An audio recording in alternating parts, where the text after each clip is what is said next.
Bonjour à tous, c'est Jean-Luc Haut sur sa chaîne YouTube. Aujourd'hui, nous allons parler de la décarbonation portée par les grands groupes de l'aéronautique.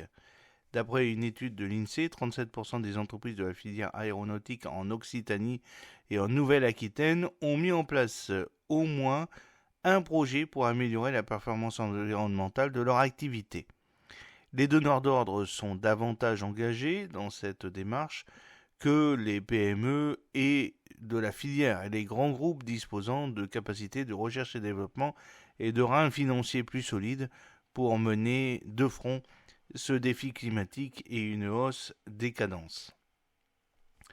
Airbus vise toujours 2035 pour faire voler son avion à hydrogène. L'annonce de ce programme a entraîné dans son sillage l'émergence d'une poignée de projets d'aéronefs à hydrogène en France.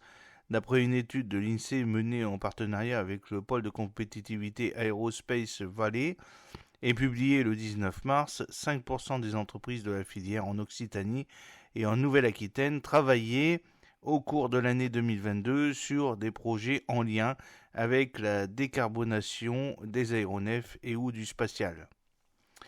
La décarbonation des avions et l'usine moins énergivores, les entreprises qui mènent des projets liés à la décarbonation travaillent principalement sur la réduction de la consommation de carburant via l'essor de moteurs ultra sobres, l'optimisation des trajectoires de vol ou l'utilisation de matériaux plus légers. C'est le cas par exemple de Safran qui développe avec General Electric dans le cadre du programme RISE un moteur non caréné dont le gain de masse permettrait de réduire de 20% les émissions de dioxyde de carbone par rapport aux moteurs de la génération LEAP entrés en service lors de la dernière décennie sur les avions monocouloirs d'Airbus et de Boeing.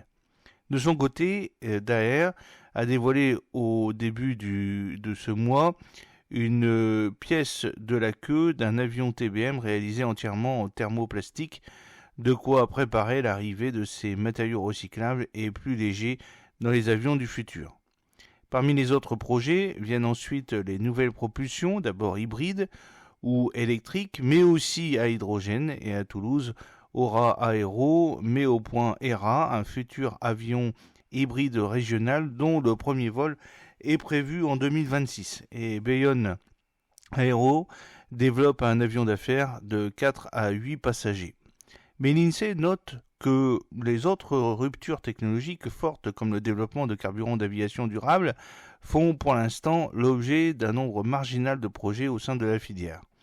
Au-delà des projets de décarbonation, concernant les produits finaux du secteur, en l'occurrence les avions, 37% des entreprises de la filière aérospatiale en Occitanie et en Nouvelle-Aquitaine ont mis au point au moins un projet pour améliorer la performance environnementale de leur activité. Près d'un quart des entreprises cherchent à optimiser leur site de production, recours à des matières recyclées, optimisation des découpes pour minimiser les chutes, diminution de la consommation énergétique des bâtiments, avec des ampoules basse consommation, mise en place de panneaux solaires ou amélioration de l'isolation. En 2022, 14% des entreprises de la filière ont travaillé sur l'optimisation environnementale de ces phases de test et de certification très consommatrices d'énergie. Les grands groupes mènent la danse. L'INSEE révèle que les projets sont plus fréquemment portés par de grandes entreprises. 58% d'entre elles ont mis en place au moins un projet lié à la performance énergétique et environnementale contre 44% des ETI et 32% des PME. Un écart encore plus marqué si on ne regarde que les projets de décarbonation des avions ou des engins spatiaux. 24% des donneurs d'ordre ont au moins un projet en cours contre seulement 3% des ETI et des PME. L'une des raisons est que les grands groupes ont davantage d'équipes dédiées à la recherche et développement, un facteur qui facilite la mise en place de projets liés à la performance environnementale. Ainsi, d'après l'étude, 55% des entreprises ayant une activité de recherche et développement, ont mis en place au moins un projet environnemental contre 29% pour celles qui ne font pas de recherche et développement.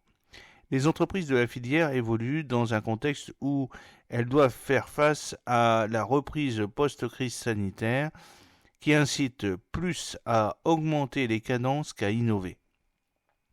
À court terme, les entreprises sont donc confrontées à d'autres défis, la hausse des coûts de l'énergie, les difficultés d'approvisionnement, le manque de main-d'œuvre, observe l'INSEE. Ce qui explique que la situation économique de l'entreprise influe sur la mise en œuvre de tels projets. Seulement 26% des entreprises dont le chiffre d'affaires aérospatial baisse entre 2021 et 2022 ont mis en place au moins un projet pour améliorer la performance environnementale. À noter que cette dichotomie entre grands groupes et PME s'observe également au niveau de la menace cyber.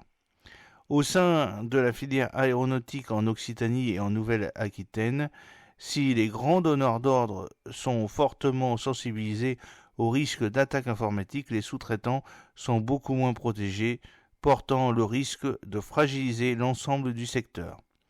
J'espère que cette petite vidéo vous a plu. N'oubliez pas de cliquer sur le pouce pour la promouvoir, de vous abonner si ce n'est pas encore fait et de partager cette vidéo sur vos réseaux sociaux. A très bientôt, fidèlement, Jean-Luc Haut.